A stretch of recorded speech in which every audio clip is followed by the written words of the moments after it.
বোঝে ভার্সিটিতে চারুকলা আছে এটা তো বোঝে না, বলতো কি আর্ট কলেজে পড়াবো। তো কিছুটা এটা ছিল কিন্তু আব্বু অতটা সন্তুষ্ট ছিল না। এর আগে আমি আরো ৫ টা জব করেছি। আমি মানে ওকে, ওকে। অনেকগুলা জব করে তারপরে সুইচ এখানে করে আরকি এসেছি। এখানে আসা। হ্যাঁ, হ্যাঁ। হ্যাঁ, হ্যাঁ। দিলাম আমি খুব ভালো চাকরি ছাড়তে পারি। এটা আমার একটা সাহস ভালো আছে। হ্যাবিট। আমি চাকরি ছেড়ে দিতে পারি। আচ্ছা, আর এরপর খুব সমস্যা নাই বেশি প্লিজ সেটেল কন্টিনিউ। হওয়া আমি মনে করি না ভালো, বুঝছো? বেশি সেটেল হয়ে গেলে আবার সমস্যা। এক্সাক্টলি। তারপরে হচ্ছে গিয়ে আমি ওইটা ছেড়ে থাকবেই আমার ফিউচার নিয়ে, হ্যাঁ? তো স্বাভাবিক ব্যাপার। নিউরন আমাকে একটা কথা তখন বলেছিলেন যে, "শোনো যারা চাকরি ছাড়তে পারে তারা কিন্তু লাইফে ভালো কিছু করে। কারণ চাকরি ছাড়তে একটা সাহস লাগে। হ্যাঁ? এই সাহসটা কিন্তু সবার থাকে না।" ২৮ আমি জন যদি আমি যেটা বললাম। হ্যাঁ, হ্যাঁ। ২৮ জন একটাই আমাদের পোস্ট ছিল। পোস্ট একটা একটা। পোস্ট ওকে। ছিল। আচ্ছা, পরে আচ্ছা। হচ্ছে ঐদিনই পরীক্ষা দিয়ে আমাদের ঐদিনই আরকি রেজাল্টটা হয়। ভাগ্য করে আমিও পরীক্ষাটায় ফার্স্ট হই। হ্যাঁ? এবং ওটা খুবই ওয়াও! একটা ফেয়ার সিলেকশন হয়। না তো আমি এখন যে প্রত্নতত্ত্ব অধিদপ্তরে জব করছি এটা কিন্তু সরাসরি সরকারি। হ্যাঁ? কিন্তু ন্যাশনাল মিউজিয়াম আবার সংস্কৃতি মন্ত্রণালয়ের অধীনে হলেও ওটা স্বতন্ত্র। হ্যাঁ? ওদের আবার নিজস্ব কিছু ক্রাইটেরিয়াস আছে। হ্যাঁ, কোনো স্পেসিফিক কোনো অধিদপ্তরের প্রতি ইন্টারেস্টেড থাকে তাহলে সেই অধিদপ্তরের ওয়েবসাইটে যেয়ে ওটা দেখা যায়। হ্যাঁ? তো বেসিক্যালি আসলে কি, কি বিষয় পড়া লাগে? যদি কেউ এপ্লাই করতে চায় সেক্ষেত্রে কি, কি বিষয় এটা কি বলব সে আমাকে ফোন করে ভুলটা সংশোধন করছিল। যদি সংশোধন না করত তাহলে বোধহয় আমার অ্যাডমিট কার্ডটা আসতো না। আসলে লাইফে তুমি দেখবা প্রত্যেকটা পদে, পদে তুমি ছোট হোক, বড় হোক কোন না কোন মানুষ এসে তোমাকে হেল্প করবে। হ্যাঁ? ডিপার্টমেন্টে এটা যে স্পেসিফিক মানে সংস্কৃতির সাথে রিলেটেড হতে হবে সেটা না। গ্রাফিক্স এর চাহিদাটা অনেক বেশি। ওইটা তোমার যেকোনো অফিসেই হচ্ছে গিয়ে গ্রাফিক্স এর বোধহয় একটা করে ইয়ে থাকে, পোস্ট থাকে। মেক্সিমাম জায়গাতেই থাকে। সব জায়গায় না থাকলেও মেক্সিমাম জায়গাতে থাকে। আর সে কখনোই চারুকলার বাইরে থেকে বের হয়ে আমার ফিল্ড থেকে বের হয়ে যেতে চায়নি। আমি একটু আপনার সাথে একটু এড করি। এটাই আমার কাছে হুম, সবথেকে বেশি হুম। ভালো লাগছে যে আপনার যে বিষয়টা পার্সোনালি আমার কাছে যেটা সবথেকে ভালো লাগছে যে আপনি আপনার ফিল্ডে আছেন। লাইক এরকম না যে আমি চারুকলায় পড়ে পরে খুলনা ইউনিভার্সিটি থেকে হুম। এমবিএ করলাম। বিজনেস এ পড়াশোনা করে এখন হচ্ছে আমি ফাইবারে ফ্রিল্যান্সিং করতেছি। It's not like that.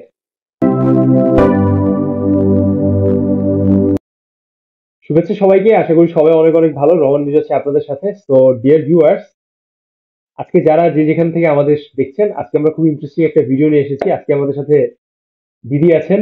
দারুণভাবে আমরা এক্সপ্লেইন করব যে চারুকলার যে প্রফেশনাল স্পেস আছেন বা বেসিক্যালি যারা একটা ধারণা পোষণ করেন যে চারুকলায় পড়ে আসলে কিছু করা যায় না বা অন এভারেজ স্পেসে বাংলাদেশে হয়তো বা খুবই সংকীর্ণ জব ফিল্ড, এরকম লাইক নানাবিধ ব্যাপার স্যাপার। তো আজকে আমরা হচ্ছে কানিজ মমু দিদির কাছ থেকে সবকিছু একটু ইনফরমেশন জানবো, সে সাথে উনি যে প্রফেশনাল স্পেসে আছেন সেটারও আমরা কথাবার্তা বলবো। তো চলুন সবার আগে আমরা জেনে নেই দিদির পরিচয় সম্পর্কে। দিদি কেমন আছেন আপনি?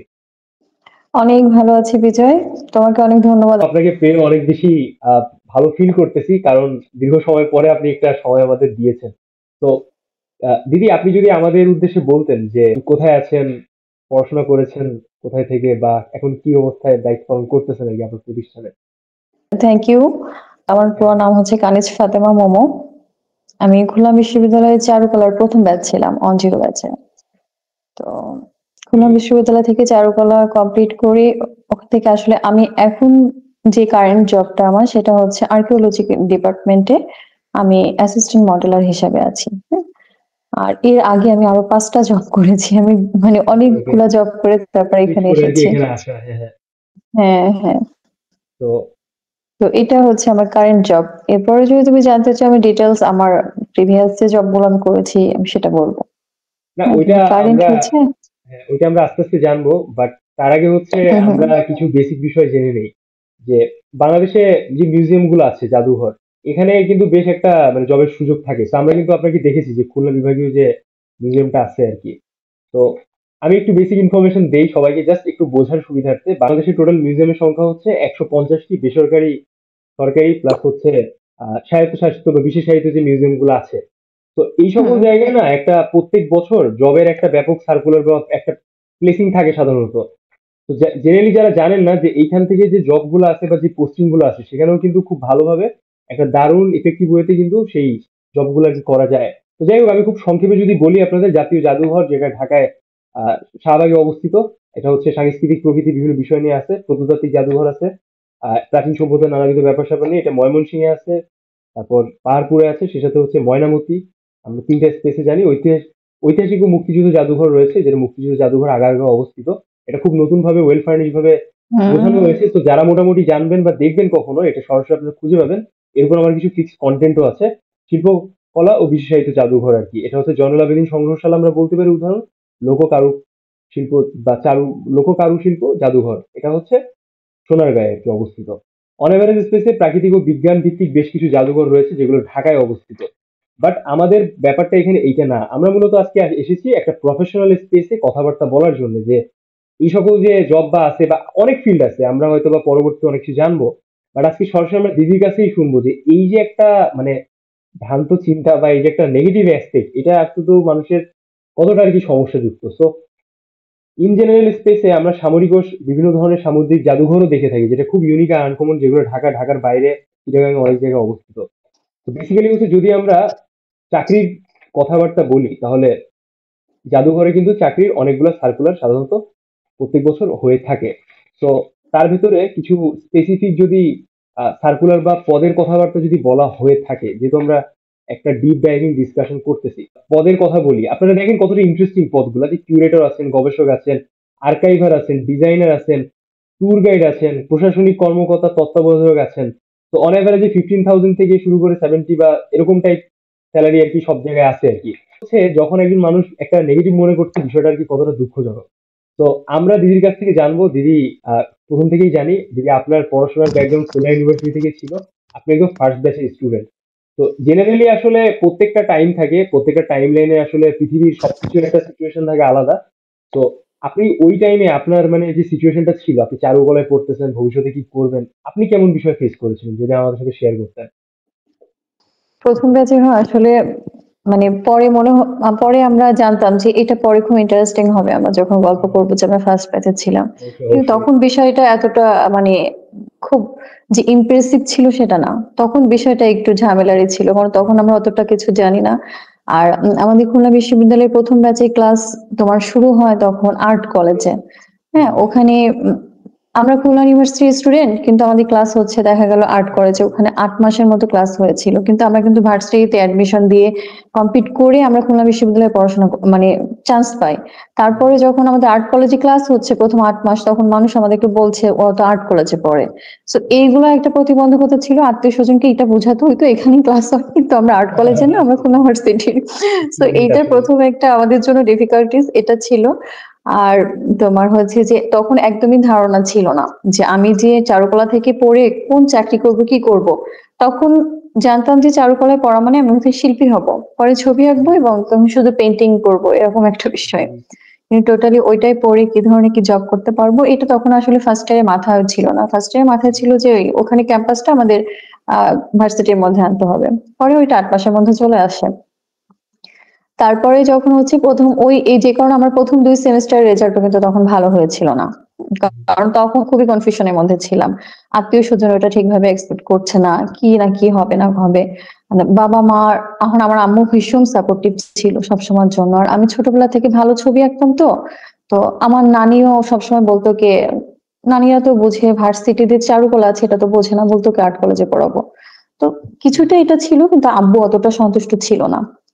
এরপরে হলো কি যে যখন আস্তে আস্তে আমাদের এখানে ভার্সিটিতে ক্যাম্পাসটা শিফট করা হলো, হ্যাঁ, ওই হ্যাঁ তখন থেকে কিন্তু একটু পার্সপেক্টিভটা চেঞ্জ হতে থাকে মানুষের। তারপরে মানে ফ্যামিলির মধ্যে, মানুষের বলতে আমাদের ফ্যামিলির। হ্যাঁ, আমি একটু হ্যাঁ, হ্যাঁ। জিজ্ঞেস করি, এভাবে হচ্ছে আর কি আপনার গ্রাজুয়েশন মোটামুটি বেশ এগিয়ে যায়, আপনি বেশ ভালোভাবে শেষ করেন। হ্যাঁ, তখন আর কি সবকিছু নিয়ে আমাদের একটা স্পষ্ট ধারণা হতে থাকে।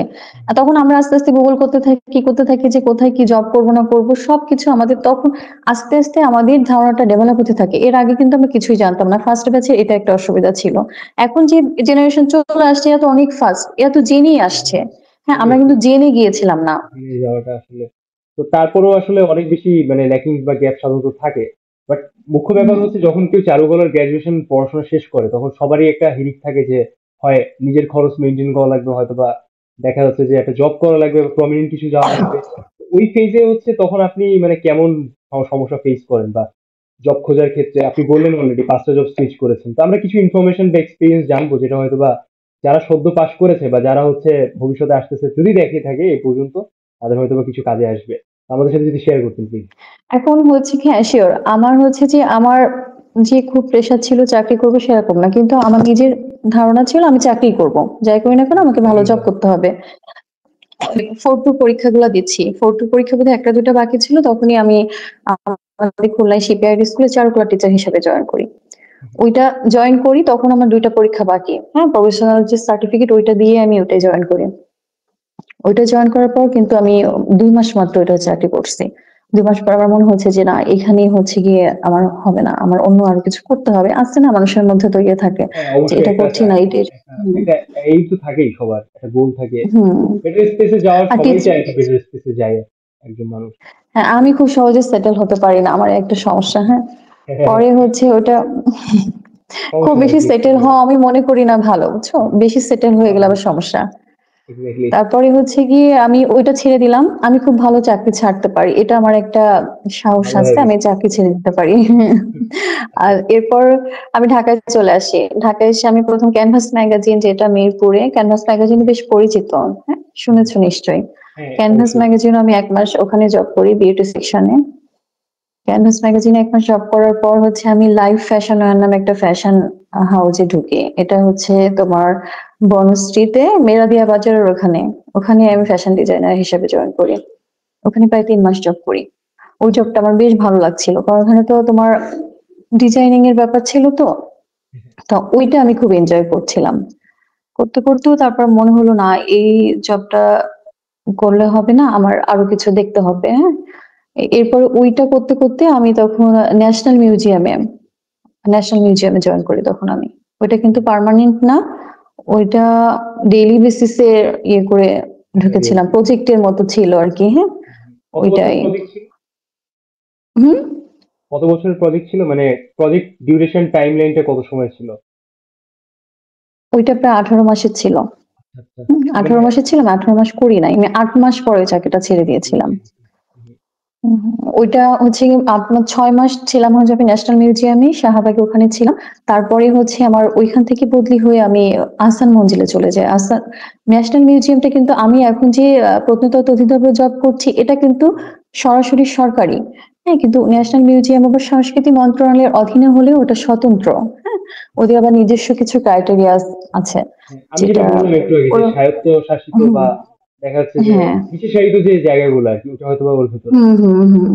দেন তারপর তো বেশ ও ইন্টারেস্টিং, আমি খুব মজা ওখান পাচ্ছি। থেকে, হ্যাঁ হ্যাঁ, ওখান থেকে আমাকে আহসান মঞ্জিলে বদলি করে দিলে। আহসান মঞ্জিলে প্রথমে যেহেতু ভালো লাগলো, যেহেতু এত সুন্দর একটা জায়গায় জব করতে তো ভালো লাগারই কথা, কিন্তু আমার আসলে আসা যাওয়ার সমস্যা হতো। ওখানে আমি থাকতাম হচ্ছে তোমার ধানমন্ডিতে, ঝিগাতলা, সেখান থেকে আহসান মঞ্জিল আমার আসা যাওয়ার অনেক খুব সমস্যা ডিস্টেন্স, হতো। অনেক ডিস্টেন্স। হ্যাঁ।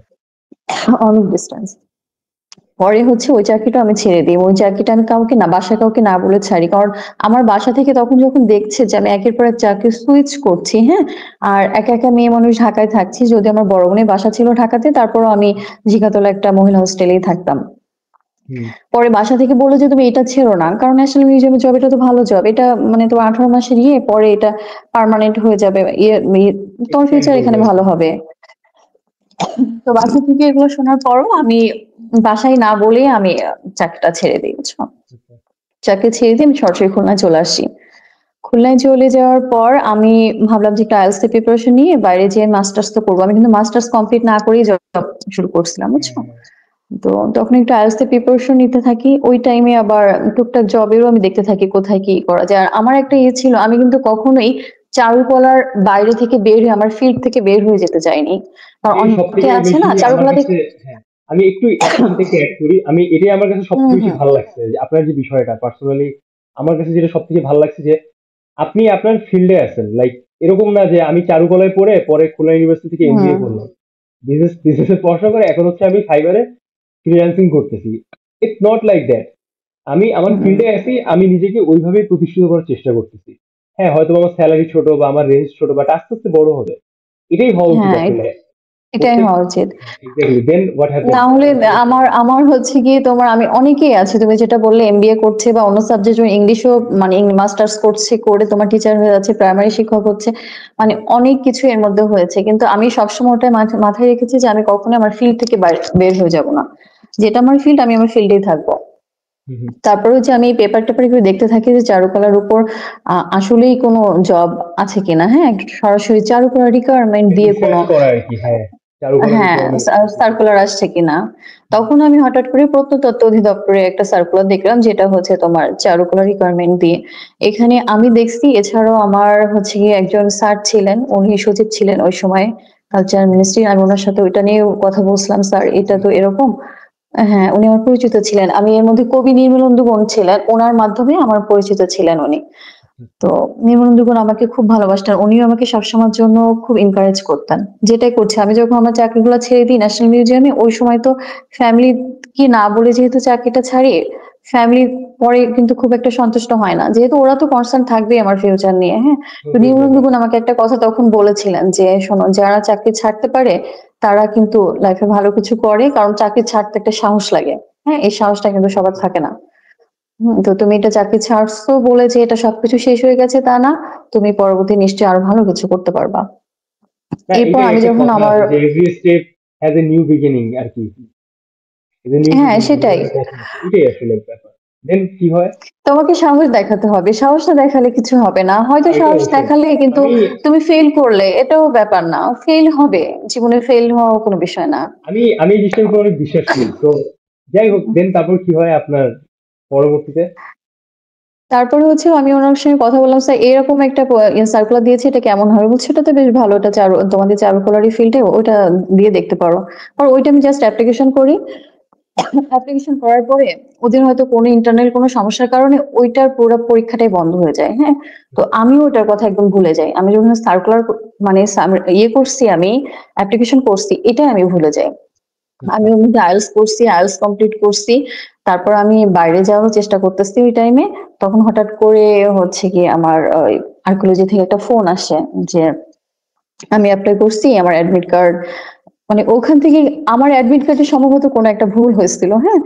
সেই লোকটা আসলে খুবই ভালো ছিল আমি বলব। সে আমাকে ফোন করে ভুলটা সংশোধন করছিল। যদি সংশোধন না করতো তাহলে বোধহয় আমার অ্যাডমিট কার্ডটা আসতো না।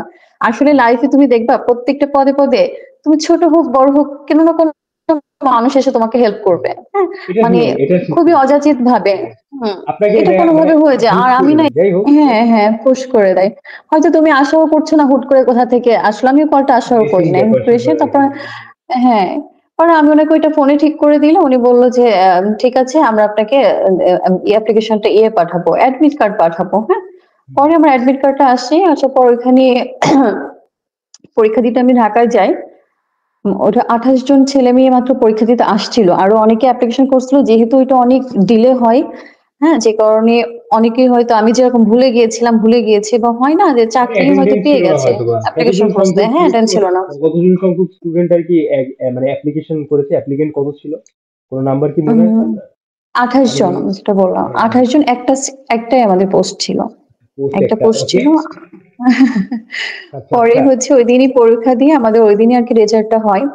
ভাগ্য করে আমি ওই পরীক্ষাটায় ফার্স্ট হই। হ্যাঁ? এই বইটা খুবই একটা ফেয়ার সিলেকশন হয়। না হলে আসলে ফার্স্ট হয়েও চাকরি পাওয়া তত সহজ না। হুম, তো ওইদিনই হচ্ছে আমাদের রেজাল্টটা দেয় এবং রেজাল্ট দেওয়ার পরে যখন ভাইভাটাও একই দিনে নিয়ে নেয় ওরা। যেহেতু ওদের এমনিতেও অনেক লেট হয়।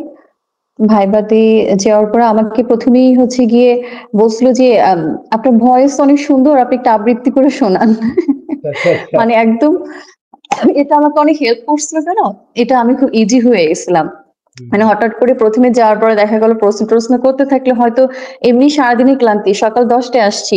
তোমার হচ্ছে গিয়ে আমি রিটেন দিয়েছি। রিটেন দিয়ে আমি রিটেনের রেজাল্টের জন্য ওখানে বিজ্ঞান প্রযুক্তি জাদুঘর ছিল ওখানে বসে ওয়েট করছি। ওয়েট করার পর আবার হচ্ছে তোমার তারপরে ভাইবা। মানে সবকিছু মিলে একটা প্রেশার ছিল। আমি দুপুরে ঠিকমতো খাওয়া-দাওয়া করি নাই। মানে একটু স্ন্যাকস-ট্যানাক্স এগুলো খেয়ে নিয়েছিলাম। এরপর হচ্ছে যখন আমাকে ওখানে গেলে তারা ইজি করে দেয় যে একটু আপনার ভয়েসটা সুন্দর আপনি একটু আবৃত্তি করেন। পরে হচ্ছে আবৃত্তি করে শোনালাম। আবৃত্তি করে শোনানোর পরে দেখি যেসব প্রশ্ন করছে খুব ইজি একদমই চারুকলা বেস কয়েকটা কোয়েশ্চেন করছে। আমাদের খুলনা ভার্সিটি কত সালে হচ্ছে প্রতিষ্ঠিত এইসব কোয়েশ্চেন করছে। আর ওই টাইমে বোধহয় রিনেসিয়াস পিরিয়ড নিয়ে কয়েকটা কোয়েশ্চেন করছিল।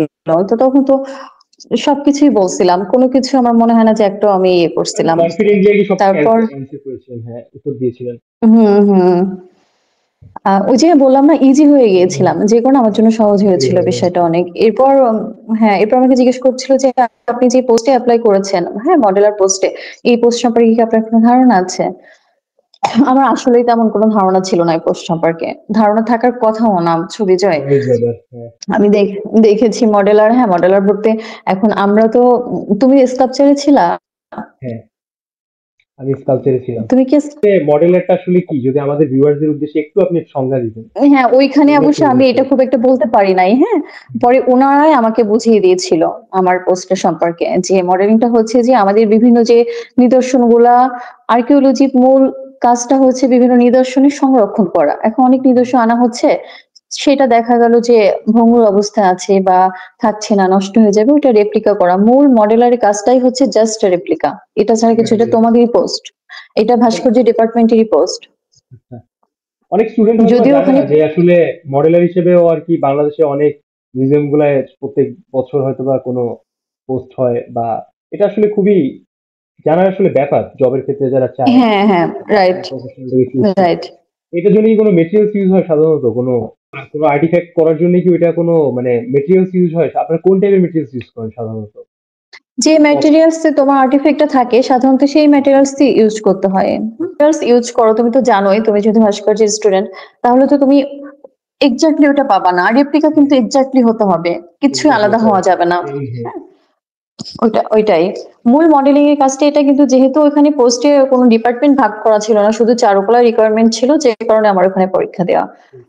তবে আমার মনে হয় ভাস্কর্য স্টুডেন্ট হলে এই মানে এই পোস্টটা খুব ভালোভাবে গ্রহণ করতে পারবে। না, আমাদের ওখানে মডেলিং এর মডেলারি পোস্ট আছে ৩টা, তার মধ্যে ৩ জনই ৩টা ডিপার্টমেন্ট থেকে। হ্যাঁ, আমার সিনিয়র ২ জন আছে, তারা একজন ভাস্কর্যের, একজন হচ্ছে পেইন্টিং এর, আর আমি প্রিন্ট মেকিং এর। তো আমার মূলত আমার আসলেই মডেলিং কখনো আমি ওখানে করি নাই। আমি অন্যান্য যে কাজগুলো করেছি সেটা হচ্ছে গ্রাফিক্স এর কাজটা জানতাম, গ্রাফিক্স এর কাজ যখন হেড অফিসে ছিলাম, আর ওইখান থেকে এখানে খুলনায় আসার পর মিউজিয়ামে ইনচার্জে। এছাড়া হচ্ছে গিয়ে তোমার আমি রেপ্লিকা ঠিক করি না, কিন্তু মডেলিং চারুকলা স্টুডেন্ট পাইলে যেরকম সবাই মনে করে এরা সব পারে, হ্যাঁ এদেরকে দিয়ে সবকিছু করানো সম্ভব। তো তোমার দেখা গেল যে আমাদের কোথাও কোনো কিছু তৈরি করবে বা ওটা সবাইকে ধারণা দিতে হবে আর্টিস্টিক, এগুলো আমি যে করে আসি। যেমন আমাদের রিসেন্ট আমি একটা কাজ করেছি এসে, ষাট গম্বুজ মসজিদের যে তোমার ভিজিটর শেড গুলা, ওই শেড গুলা ডিজাইন আমার করা, বা এরকম অনেক কিছু আছে, হ্যাঁ যেগুলো ডিজাইন গুলো আমার করা। তো এগুলাই করতে হয়। আর প্রকাশনাগুলো যে বের হয় ওগুলার কভার ফটো গুলো আমি করি। মানে আমি এক্সট্রা অনেক দায়িত্ব পালন করি, কারণ আমি মূলত হচ্ছে এখন জাদুঘরের ইনচার্জে আছি। এছাড়াও আমাকে মডেলিং এর কাজ, মডেলারের কাজ করতে হয়। আচ্ছা, করতে যে হয় না সেটা না, করতে হয়, কিন্তু আমি রেপ্লিকা কখনো করি নাই। টেরাকোটা ওখানে করেছি আমি, নিজের পছন্দ মতো টেরাকোটা আমি বানিয়েছি। মাটির মেটেরিয়ালস মাটি। হ্যাঁ, মাটির যাক আমরা ফ্লাওয়ার বেশ ফ্লাওয়ার করেছি, জাস্ট পদ্ম করেছি আমি কয়েকটা ওখানে। যাক আমরা বেশ বিষয় সম্পর্কে জানলাম, বাট আমরা এখানে হচ্ছে একটা প্রসেসটা আগে বুঝি। অনেক মানুষ থাকেন যারা অ্যাপ্লাই করতে চায়, বয়স চলে যাচ্ছে, অ্যাপ্লাই অনেক কিছু নানাবিধ নিয়ে অনেক ফ্রাস্ট্রেশন থাকে। সবাই মনে করে যে চারুকলায় পড়া মানে সারা জীবন হচ্ছে ভাতে মাছে কিছুই থাকবে না, জীবন শেষ, হুম, এর কোনো মানে ভবিষ্যৎই না, এটা ফ্রাস্ট্রেশন। বাট চারুকলার যে কতটা রিচ বা কতটা যে চারুকলায় ইনকাম সম্ভব, এটা কিন্তু যারা করে হুম। তারা জানে। এটা যাই হোক, আমার ফ্রিল্যান্সার্সে একদম একদম তাই, একদম তাই। আমি আর পার্সোনালি আমার এটাই কাছে ফিল মনে করি। হয় যে আমি যে মানে ট্রাকে চলে আসছি, আমার ইনকামটা তো লিমিটেড হয়ে গেছে, তাই না? আমি তো একটা সরকারি চাকরি করছি, ওইটা স্যালারিটা ওইটা পাচ্ছি, কিন্তু এছাড়াও চারুকলা থেকে যে কত কিছু করা যায়, এবং যারা করে তার আর্নিংটা কিন্তু আরো অনেক বেশি হয়। অনেক এক্সপেন্ড, এক্স্যাক্টলি।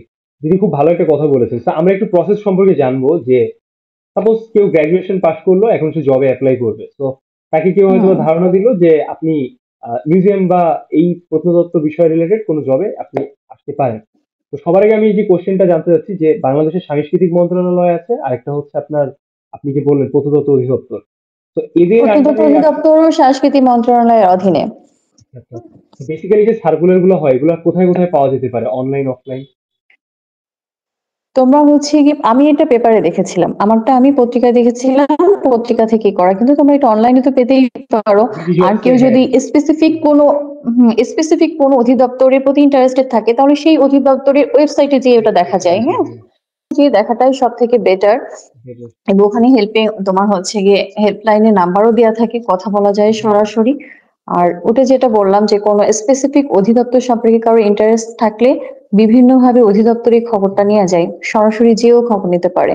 আর অনলাইনে তো অ্যাভেলেবেল, এখন তো প্রত্যেকটা অধিদপ্তর ওয়েবসাইট আছে, হ্যাঁ, এখন তো সেটাই। ওয়েবসাইটে ইনফরমেশন ওইটাই পাওয়া আমি যায়। বলতে চাচ্ছিলাম যে আসলে এগুলো অনেক অ্যাভেলেবেল, বাট যেই জবের যে সার্কুলারটা হয় বা যে সিট সংখ্যাটা থাকে এটা খুব লিমিটেড হয়তো বা বা দেখা যাচ্ছে যে তাদের যখন পদ খালি হচ্ছে বা কেউ রিটায়ারমেন্টে যাচ্ছে দেন হয়তো বা তাদের মন্ত্রণালয়ের বা প্রতিষ্ঠানে যেটা প্রয়োজন সেই অনুযায়ী হয়তো সার্কুলারটা হয়ে থাকে। তো বেসিক্যালি আসলে কি কি বিষয় পড়া লাগে যদি কেউ অ্যাপ্লাই করতে চায়, সেক্ষেত্রে কি কি বিষয় এটা কি আপনি আমাদের কোনো ধারণা দিতে পারবেন যে কি কি বিষয় সাধারণত পড়ে যাওয়া লাগে? যেমন আপনি চারুকলা রিলেটেড সাবজেক্টের একটা কথা বললেন, আর কি কি প্রসেসে আসলে কি আমার কি জন্য হয়? খুবই দুঃখজনক কি যে আমি যখন আর এই যে এই ডিপার্টমেন্টের হ্যাঁ, পরীক্ষাটা দিই, এখানে কিন্তু টোটালি চারুকলা নিয়ে বোধহয় ২টা এমসিকিউ আসছিল। হ্যাঁ, এছাড়া চারুকলার ভিতর থেকে আর কোনো এমসিকিউ টোটালি আসে না এই লিখিত পরীক্ষাতে। তোমার বাংলা, ইংলিশ আর ম্যাথ আর জেনারেল নলেজ, এই ৪টা সাবজেক্টের উপর হচ্ছে লিখিত পরীক্ষা হয়েছিল। যেখানে তোমার জেনারেল নলেজের মধ্যে জাস্ট চারুকলা নিয়ে ২টা কোশ্চেন ছিল। এছাড়া সবকিছুই তোমার জেনারেল। মানে তুমি যদি বিসিএস এর জন্য যে পড়াশোনা করছো ওইগুলা করলেও ওর মধ্যে থেকে বাদ দিই, এছাড়া কিছু না। হ্যাঁ, আমি কিন্তু চারুকলা ক্লাস 8 এর বই না এইগুলা ম্যানেজ করে করে পড়ছিলাম। হ্যাঁ, যে অনেক কিছু ইনফরমেশন থাকে চারুকলা, যে তোমার 7-8 এর বইগুলো আছে, চারুকলার বই আলাদা ওইগুলা, বা হচ্ছে চারুকলা সম্পর্কে যেহেতু আর্কিওলজি ডিপার্টমেন্ট, এই ডিপার্টমেন্ট সম্পর্কে আমি একটু রিসার্চ করে গিয়েছিলাম। আর আমার তো ন্যাশনাল মিউজিয়ামে জব করার একটা অভিজ্ঞতা ছিল, সো আমার কিছু কিছু আইডিয়া আগে থেকেই ছিল। ন্যাশনাল মিউজিয়ামে জব করার অভিজ্ঞতাটা আমার আসলে অনেক কাজে লাগছে এখানে। হ্যাঁ, ওরা যখন শুনে যে আমি ন্যাশনাল মিউজিয়ামে জব করছি তখন কিন্তু আমাকে ওরা মিউজিয়াম রিলেটেড করে দিয়েছে। এই যে খুলনা মিউজিয়ামের দায়িত্ব দিয়া, এগুলো কিন্তু আমার ওইটার জন্য এসেছে, যে ওনার তো আসলে মিউজিয়ামে অভিজ্ঞতা আছে। তো তোমাকে যেটা বলছিলাম, পড়াশোনাটা আসলেই চারুকলার ভিতর থেকে আসেনি। মানে বললাম যে 2টা কোশ্চেন আসছে আর বাকি সবই জেনারেল। জেনারেল আসছে, ম্যাথ আসছে তোমার ইয়েগুলা 19 এর বই থেকে ম্যাথ আসছিল। আর বাংলাও ওরকম, ইংলিশে আমার বোধহয় একটা লেখা আসছিল ইসের উপর, অ্যাস্থেটিক নিয়ে একটা লেখা আসছিল। এটা কিছুটা চারুকলা বা ইসের মধ্যে পড়ে। হ্যাঁ, হ্যাঁ, অ্যাস্থেটিক নিয়ে কিছু একটা লেখা থিওরিটিক্যাল আসছিল তো ইংলিশে, থিওরি। ওইটা 100 ওয়ার্ডের মতো মোটামুটি একটা লিখতে বলছিল। কত মার্কসের এক্সাম অনুষ্ঠিত হয়ে থাকে সাধারণত? আর কয় কয় ধাপে এক্সাম হয়? এমসিকিউ, রিটেন, ভাইভা এরকম কিছু নাকি ওই রিটেন ভাইভা? রিটেন 100 হয়েছিল আর ভাইবাও 100 মার্কের মধ্যে হয়েছিল, 200 মার্কের। তো আপনি ভাইবার আমাদের অনেক এক্সপিরিয়েন্সের কথা শেয়ার করলেন, তো বেসিক্যালি কি ভাইবা কি অনেক মানে কেমন টাইপের বেসিক কোয়েশ্চেন থাকে যদি কেউ অ্যাপ্লাই করতে চায় বা ভাইবা পর্যন্ত যায়? আপনার এক্সপিরিয়েন্স যদি আমার সাথে শেয়ার করতেন। ভাইভাতে সবই চারুকলা রিলেটেড কোশ্চেন করেছিল, লিখিত পরীক্ষায় না করলেও ভাইভাটি টোটালি চারুকলা রিলেটেড। এখানে তোমার জয়নুল আবেদীন সম্পর্কে কোশ্চেন করেছিল, রিনসাইজ পিরিয়ড নিয়ে কোশ্চেন করেছিল। তারপর খুলনা ভার্সিটি নিয়ে একটা কোশ্চেন করলো যে কত সালে এটা প্রতিষ্ঠিত হয়। এছাড়া আসলে এটা যে 5-6 বছরের ব্যাপার তো আমার পুরোপুরি মনে নাই, কিন্তু আমার এটা এটা মনে ইজি আছে ব্যাপার। যে হ্যাঁ আপনি ওখানে তারপর পুরোটাই ইনফরমেশন তোমার আমাকে, যতদিন আমাদের হ্যাঁ, এটা অনেক ভালো। হুম। চারুকলা বেজিক কোশ্চেন গুলো ভাইভাতে করে। সো আমার অবশ্যই তোমাদের আমি বলবো আমার ছোট ভাই বোন সবাইকে যে চারুকলা সম্পর্কে ভালো ধারণা থাকতে হবে, আর থাকার কথা। আমি কিন্তু তখন মাত্র হচ্ছে কি আমার কোর্স হয়তো কমপ্লিট, মানে আমার একাডেমিক লাইফ কমপ্লিট করেছি, হোক যে কয়েক বছর, 1 বছর বা 2 বছর পরে বোধহয় আমি শুরু করি এই জবটা। কিন্তু আমার মধ্যে কিন্তু একটা চর্চা ছিল তখনও। আমি যে থিওরি গুলো পড়ে আসছি ভার্সিটি থেকে, আমাদের থিওরি যে কোর্স গুলো ছিল ওই চর্চাগুলো ছিল। আর খুলনা ভার্সিটিতে কিন্তু আমাদের খুব সুন্দর একটা সিলেবাস ছিল, হ্যাঁ, অনেক ডিপ দারুণ একটা ডাইভিং সিলেবাস পড়াশোনা ছিল। হয়ে থাকে। হ্যাঁ, কেউ যদি খুব হ্যাঁ, ভালো পড়াশোনা করে সে অনেক সো ভালো। আমাদের কিন্তু খুব ভালো মতো থিওরি একটা ধারণা ছিল। তো ওই জন্য কোনো সমস্যা হয়নি। আর আমিও তোমাদেরকে সবাইকে বলবো চারুকলা সম্পর্কে ধারণা থাকতে হবে। যে যে সাবজেক্টই পড়ি না কেন, আমাদের আসলে প্রথম বেসই হচ্ছে ওই সাবজেক্ট। ওই বেস সম্পর্কে আগে আমাদের ধারণাটা থাকতে হবে। আসান, আপনি আহসান মঞ্জিলের ব্যাপার বলছেন, আমি একটু ব্যাকে ফেরত আসি। আহসান মঞ্জিলের কথা বলতেছি, ওইখানে জবটা আপনার কিসের হুম ছিল? হুম। আহসান মঞ্জিল ওটাও কি আপনার? ওইটা তো তোমার ওই ইসের ন্যাশনাল মিউজিয়াম থেকে আমাকে ওখানে বদলি করা হয়। সেম আমার ওখানে হচ্ছে তোমার এই জব পোস্টার জাস্ট নাম ছিল, স্পেসটা আলাদা। হ্যাঁ, পোস্টটার নাম বলেন কি? পোস্টটার নাম ছিল হচ্ছে তোমার অ্যাডমিনিস্ট্রেটিভ ইনস্ট্রাক্টর। হ্যাঁ, এইটা হচ্ছে আহ, ওইখানে যে নিদর্শনগুলো আছে ওই নিদর্শন সম্পর্কে ধারণাটা গ্যাদার করে ওইটা মানুষকে দেয়া। দেখা গেল যে কোনো ভার্সিটি থেকে স্টুডেন্টরা আসছে, ওদের যদি কোনো তথ্য লাগে সেটা গ্যাদার করে আমি দিচ্ছি। এটা টোটালি হচ্ছে কি তোমার ওইখানে যত নিদর্শন আছে ওই নিদর্শন সম্পর্কে প্রথম আমাকে ধারণা করতে হয়েছে। এবং হচ্ছে কি ডিসপ্লের কাজও ওর সাথে রিলেটেড ছিল। হ্যাঁ, ডিসপ্লে সংক্রান্ত এবং নিদর্শন সম্পর্কিত বিস্তারিত একটা কাজ ওটা। যেহেতু এটা খুব বেশি দিন করি নাই জন্য আমাকে খুব বেশি ডিপলি হয়তো ওই কাজটার মধ্যে আমি ইনভলভ হয়নি। কিন্তু ধারণাটা এটাই ছিল যে আমাকে যতগুলা নিদর্শন ওখানে আছে বা হচ্ছে আমার ডিসপ্লেটা কিভাবে হচ্ছে এটা, এবং মেইনলি হচ্ছে তোমরা যে স্টুডেন্টরা যারা আসছো ওদেরকে রিসার্চ এ সহযোগিতা করা। এটা অ্যাডমিনিস্ট্রেটিভ ইন্সট্রাক্টর পোস্টটা ছিল। ইন্টারেস্টিং। পোস্টটা বেশ এটা এখনো আছে ওখানে। আর্টিফ্যাক্ট, ইন্টারেস্টিং মিউজিয়াম আর্টিফ্যাক্ট এগুলো সবই হচ্ছে খুবই দারুণ আসলে। একটা দেশের অলংকার বলা যেতে পারে, কালচার বলা যেতে পারে, সবকিছুর সাথে খুব বেশি কানেক্টেড। একটা দেশ সম্পর্কে যদি জানতে হয় সবার আগে তার মিউজিয়ামটা দেখা উচিত, তার গ্যালারি এগুলো দেখা উচিত। অবশ্যই। তাহলে ওই দেশের যে প্রায় প্রিভিয়াস হিস্ট্রিটা ছিল সবকিছু সম্পর্কে খুব ডিপ ডাইভ জানা যায়। তো আপনাদের যাদের মিউজিয়ামে যাওয়ার প্র্যাকটিস নেই আপনারা অবশ্যই মিউজিয়ামে যাওয়ার প্র্যাকটিস করতে পারেন। একটা মানে অনলাইনে কোনো কন্টেন্ট দেখার থেকে, কোনো ফেক কন্টেন্ট দেখার থেকে, ক্রিঞ্জ টাইপের জিনিস দেখার থেকে মিউজিয়ামে যাওয়াটা ভালো। খুব নলেজেবল স্পেস, আপনি ভালো ফিল করবেন। আর অবশ্যই বাচ্চাদের বিশেষ করে এই বিষয়টার প্রতি আগ্রহ দেওয়া উচিত। তো কারণ একটা অনেক। ক্রিয়েটিভিটি আসা, চেঞ্জ হওয়া সবকিছুই এইখান থেকেই আসে সাধারণত। অনেক কিছু অলরেডি অনেক ভিডিওস দিয়ে আমি এগুলো বিষয়ে এক্সপ্লেইন করেছি, আমি সবসময় ট্রাই করি এই বিষয়ে কথাবার্তা বলার জন্য। তো জেনারেলি আর কি আমরা বেশ কিছু বিষয় সম্পর্কে জানলাম। আমরা এবার একটু কথাবার্তা বলবো হচ্ছে রিসার্চ নিয়ে। মিউজিয়াম, আর্ট, আর্টিফ্যাক্টস, হিস্ট্রি মানেই হচ্ছে একটা রিসার্চের প্লট চলে আসে। তো আপনি কি আমাদের সাথে একটু শেয়ার করতে পারবেন বর্তমানে বাংলাদেশের কোথায় রিসার্চ হচ্ছে বা কি বিষয়ের উপর হচ্ছে? Any kind of any archaeological place museum or anything? Related. হ্যাঁ, museum related. Museum related research তো এখন প্রায় ভার্সিটিতে তোমার, এমনকি আমাদের খুলনা ভার্সিটিতেও কিন্তু আগে কোর্সের মধ্যে আর্কিওলজি ডিপার্টমেন্টটা ছিল না, এখন কিন্তু আর্কিওলজি ওরা একটা ক্রেডিট দিয়ে দিচ্ছে, সম্ভবত 3.5 ক্রেডিটের একটা ইয়ে দিয়ে হ্যাঁ, দিয়েছে এটা আমিও পেয়েছি, এরকম। আমিও ব্যাড লাক যে আমরা পাইনি কিন্তু অনেকে পাচ্ছে এখন। এটা খুব ইন্টারেস্টিং আর ভালো ব্যাপার যে হুম। কেন হচ্ছে। এবং তোমরাও তো আমার কাছে গেলা, তোমাদেরও বোধহয় ওরকম মিউজিয়াম নিয়ে আলাদা করে দিয়ে দিয়েছিল, মিউজিয়ামের নাম ধরে ধরে যে এই মিউজিয়ামে তোমাকে রিসার্চ বা তোমার এটা, এরকম অনেক স্টুডেন্ট আসে। এখন এইটা মেইনলি এখন বিভিন্ন চারুকলা ডিপার্টমেন্ট গুলাতে এগুলা, তোমাদের তো এখন রিসার্চ, আমাদের সময় কিন্তু রিসার্চটা ছিল না। আমরা কিন্তু রিসার্চ করি নাই। তোমাদের থিসিস থিসিস অ্যাড হয়েছে তোমাদের? হ্যাঁ, রিসার্চ থিসিস আমাদের দিতে হয়। আমি আপনার কাছে এসেছিলাম আপনি যখন রিসার্চ করতেছিলাম। হ্যাঁ, হ্যাঁ। তো যে কারণে তোমাদের তো ওই সময় ওগুলো ইনভলভ করে দেয়। তোমাদের বিভিন্ন মিউজিয়াম গুলো ভাগ হ্যাঁ, করে দেয় যে এই আমি মিউজিয়াম বেসিক্যালি এটা তোমার, এটা তোমার এটা। ভার্সিটি গুলাতে আসলে তোমার ডিপার্টমেন্ট ওয়াইজ তোমার এই চারুকলা থেকেই তোমার দিয়ে দিচ্ছে যে রিসার্চের জন্য আলাদা করে।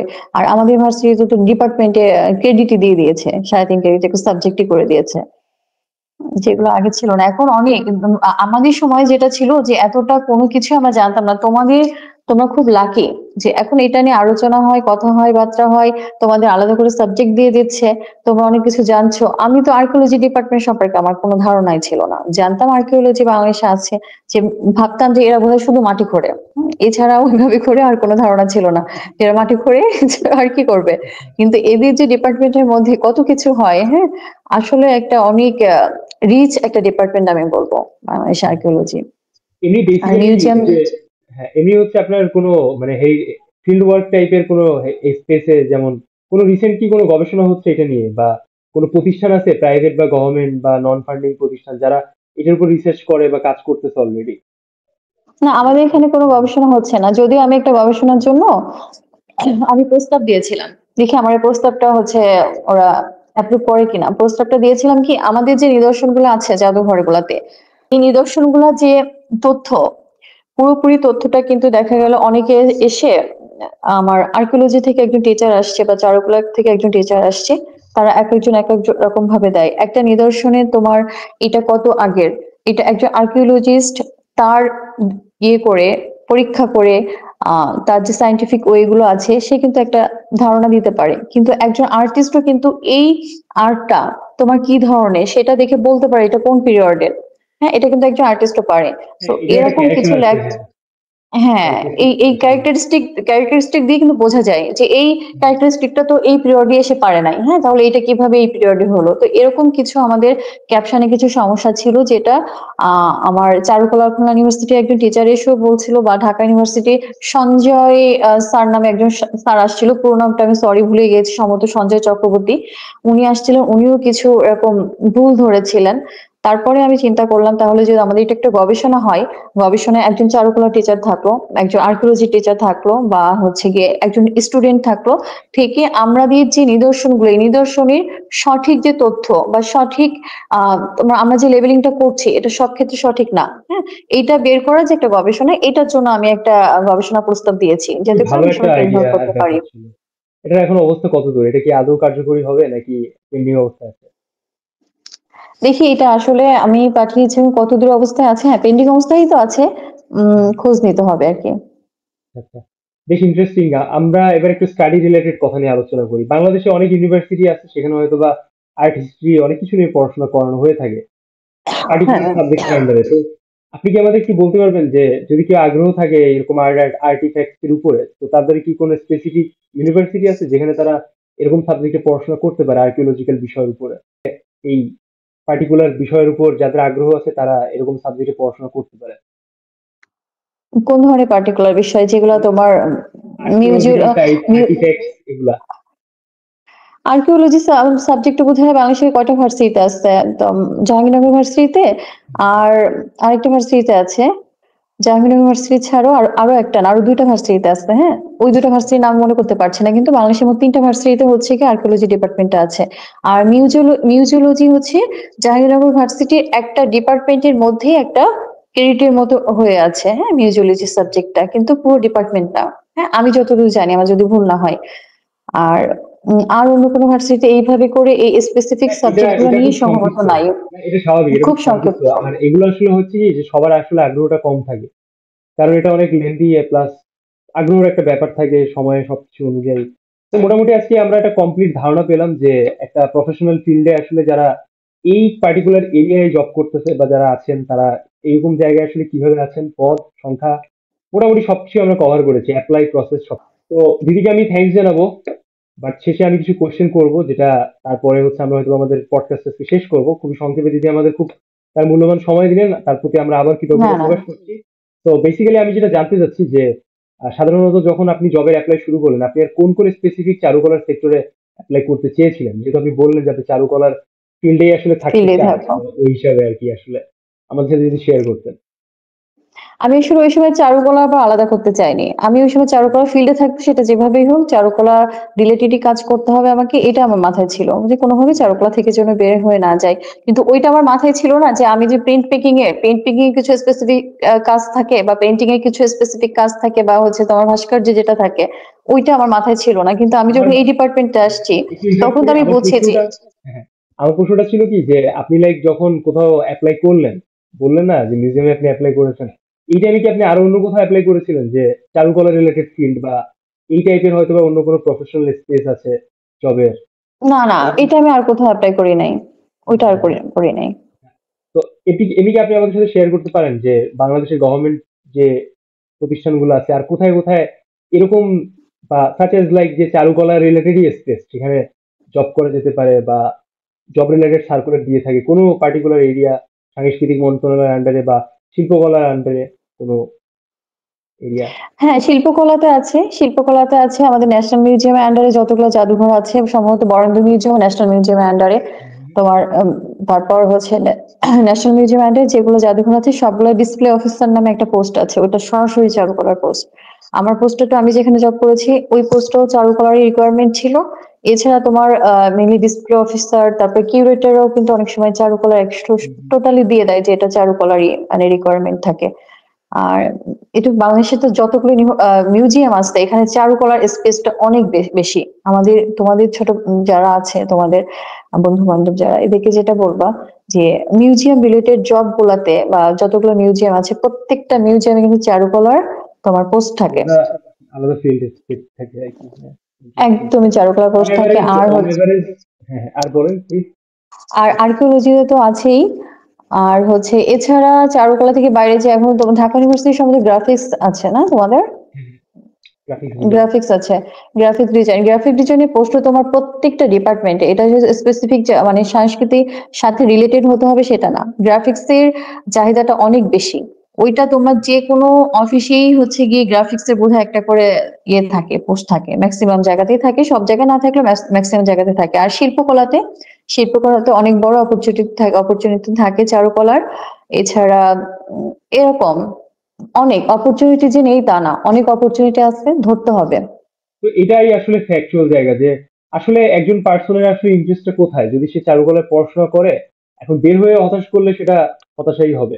বাট চেষ্টা করতে হবে। হুম। যদি যেরকম 5টা জব অলরেডি সুইচ করলেন বিভিন্ন কেসে, যদি খুব আমাদের একটা সহজ যদি উদাহরণ দেয়, আমি যদি বলি বিষয়টা, যে দিদি বললেন যে প্রত্যেকটা কিন্তু প্রতিষ্ঠানেই চারুকলার বা গ্রাফিক্সের যে সেক্টরটা আছে ওইখানে কিন্তু একটা কম্পিউটার বা এই রিলেটেড পড় থাকে। তো মোটামুটি যারা আপনারা এই রিলেটেড জায়গায়, গ্রাফিক্স রিলেটেড জায়গায় যদি ভালোভাবে নিজেদেরকে পাকাপোক্ত করতে পারেন, আপনারা কিন্তু সেই জায়গাটাকে অ্যাচিভ করতে পারবেন। সেটা কিন্তু খুবই ওয়াইল্ডলি, এটা না যে খুবই সংকীর্ণ বা ছোট, এরকম কিন্তু না। তো মোটামুটি যারা একটা ধারণা মানে নেগেটিভ ফেস করতেছিলেন, তাদের আশা করি বিষয়গুলো একটু হলেও ক্লিয়ার হলো। বিশেষ করে যারা গার্ডিয়ান আছেন, বাবা মা, আপনারা যারা বাবা মা আছেন, আপনাদের ছেলে মেয়েদের চাচ্ছেন যে এই সাবজেক্ট যদি আসে দেন তারা কি করবে ফিউচারে, তারা অবশ্যই ভিডিওটা দেখবেন, বেশি বেশি করে শেয়ার করে দিবেন, যেন আদার্স যারা আছে তারাও যেন বিষয়টি দেখতে পারে। আপনারা একদম প্রমাণ প্রুফ হিসেবে দেখতে পাচ্ছেন দিদি অলরেডি একটা দারুণ সরকারি প্রতিষ্ঠানে জব করতেছেন। তো দিদি, অন এভারেজ পেতে আসলে এই স্যালারি রেঞ্জ গুলো কেমন থাকে? আমি জাস্ট এভারেজ জানতে চাচ্ছি, মানে এরকম ফিল্ডে বা এরকম ইন্ডাস্ট্রিতে। স্যালারি রেঞ্জটা আসলে গ্রেড অনুযায়ী আসে। দেখা গেল তোমার 12 গ্রেড থেকে শুরু করে 9ম গ্রেড পর্যন্ত তো এটা চলে। যেমন আমার একটা বান্ধবী আছে রিসেন্ট, ও তো পিটিআই ইন্সট্রাক্টর হয়েছে চারুকলার, ওটা তো 9ম গ্রেড। এভাবে করে মানে 9ম গ্রেড পর্যন্ত এটা।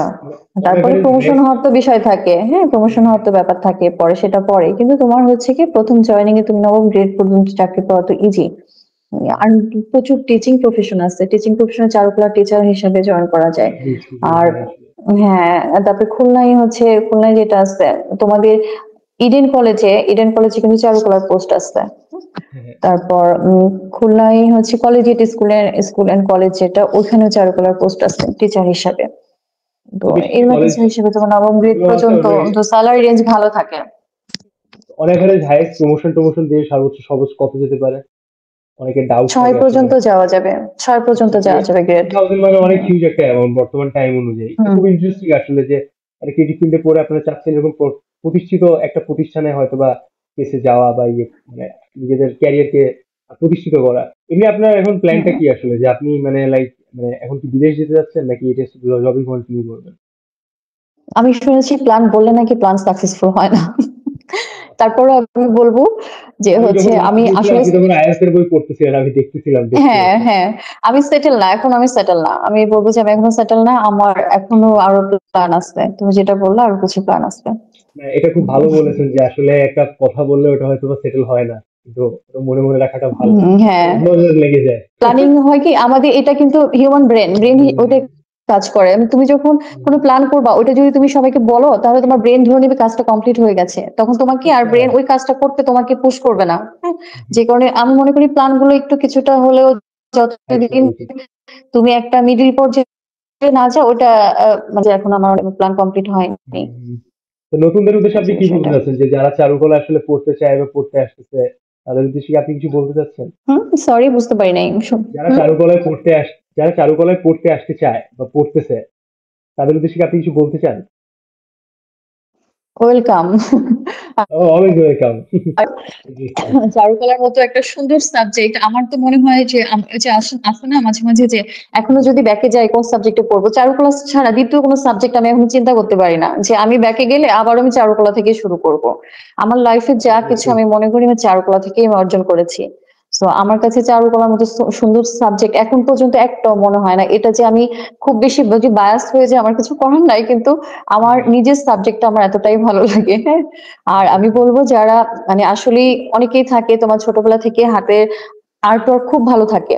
হ্যাঁ, তাদের যার যেটা যেদিকে যার তোমার দক্ষতাটা তার সেই দিকে তো অবশ্যই যাওয়া উচিত। জোর করে এসো না, কেউ হচ্ছে গিয়ে একদম মেন্টালি নাম চায় না, জোর করে আসার দরকার নাই। কিন্তু ইচ্ছা যদি মনে হয় যে না আমার এদিকে ইন্টারেস্ট আছে তাহলে অবশ্যই যাওয়া উচিত। আর হচ্ছে বাবা মা আসলে সবসময় দেখা গেলো চারুকলা, যেটা তোমাদের ছেলেদের ক্ষেত্রে বেশি হয়, আমাদের মেয়েদের জন্য হয়তো চারুকলায় পড়ছে মেয়ে বিন্দাস ঘুরতেছে অতটা অসুবিধা নাই, ছেলেদের চিন্তা করতে হয় আমাদের তো আর্নিং করতে হবে, যেটা একদম স্বাভাবিক যে ন্যাচারাল যে মানুষের ভিউ, যেটা হ্যাঁ একটা ছেলেকে তো বেশি আর্নিং করতে হবে। আমার তো মনে হয় চারুকলায় করে মানুষ আরো বেশি আর্ন করতে পারে অন্যান্য ডিপার্টমেন্ট থেকে। আমাদের ডিপার্টমেন্ট থেকে তোমার হচ্ছে 11 জন আমাদের পেইন্ট মেকিং এ ছিল, 11 জনই প্রায় মোটামুটি হচ্ছে এস্টাবলিশড। হ্যাঁ, আমি আমার একটা দুইটা হয়তো আছে যারা বিয়ে করছে, সংসার করছে মেয়ে। আর এছাড়া আমাদের 11 জনই প্রায় হচ্ছে 9 জনের মতো এস্টাবলিশড। মানে আমাদের ভালো চারুকলা জায়গায় থেকে বসছে। পড়ে কেউ বসে নাই। বসে নাই কিন্তু কেউ। অথচ অন্যান্য অনেক ডিপার্টমেন্ট আমার আছে, আমার পরিচিত বন্ধু-বান্ধব তারা কিন্তু এখনো এস্টাবলিশড হতে পারেনি। সো এটা আসলে যার যার আমার আহ মানে আমার যোগ্যতার ব্যাপার, আমি কতদূর কি যেতে পারবো এটা ডিপার্টমেন্ট অতটা ভ্যারি করে না। হ্যাঁ, ডিপার্টমেন্ট তুমি যে কোনো ডিপার্টমেন্ট থেকেই পড়ো না কেন, তোমার নিজের কতটুকু আগ্রহ, তোমার নিজের কতটুকু দক্ষতা, তোমার শ্রম, এইগুলোর উপর ডিপেন্ড করে। হ্যাঁ, অতটা যে হ্যাঁ, এটা দিদি সাবজেক্ট খুব সবসময় ভালো চেঞ্জ কথা হয় না। বললেন। এটা আসলে দিদি অনেক ভালো পয়েন্ট ধরে দিলেন যে আপনারা যারা মনে করেন যে একটা প্রতিষ্ঠান থেকে আমি পড়তেছি, so ওই প্রতিষ্ঠানে আপনার সব দায়িত্ব নিবে, বা আপনি হয়তো হুম ওইভাবে হুম নিজেকে কল্পনা করতেন, চিন্তা করতেন, বাট গল্পটা আসলে ওরকম না। প্রতিষ্ঠানটা আপনাকে একটা ইনস্ট্রাকশন দিচ্ছে, আপনাকে একটা ওয়ে দেখাইছে যে এটা এইভাবে হয়, ওইটা এইভাবে হয়।